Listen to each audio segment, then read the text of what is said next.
প্রতিদিন সকালে পৃথিবীর কোটি কোটি মানুষ একই প্রশ্নের মুখোমুখি হন, আজ কি খাবো। কিন্তু প্রশ্নটা যতটা সহজ শোনায়, উত্তরটা তত সহজ নয়।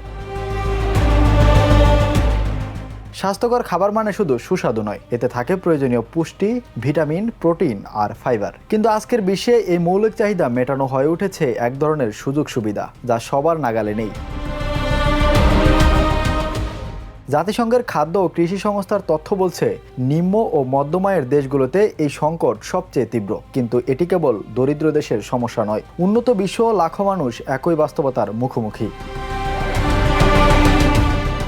জলবায়ু পরিবর্তন, জ্বালানির মূল্য বৃদ্ধি, সরবরাহ শৃঙ্খলা ভাঙন আর অসম কৃষি ভর্তুকি নীতি, এই সব কিছু মিলিয়ে তাজা পুষ্টিকর খাবারের দাম বাড়িয়ে দিচ্ছে। অন্যদিকে ভর্তুকিপ্রাপ্ত শস্য থেকে তৈরি প্রক্রিয়াজাত খাবার থাকছে সস্তা ও সহজলভ্য।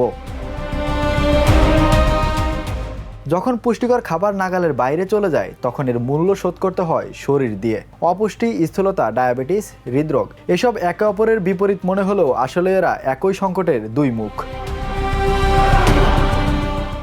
তবে অন্ধকারের মধ্যেও আলোর রেখা আছে। বিশ্বজুড়ে অনেক সংগঠন, সরকার আর সাধারণ মানুষ এগিয়ে আসছেন সমাধান খুঁজতে। কমিউনিটি বাগান, স্থানীয় উৎপাদন ভিত্তিক বাজার, ন্যায্য মূল্যের নীতি আর পুষ্টি সচেতনামূলক কার্যক্রমের মাধ্যমে।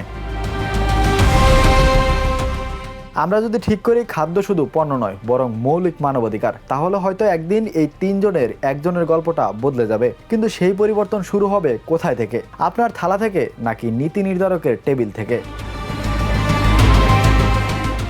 Imran Hossain, the news.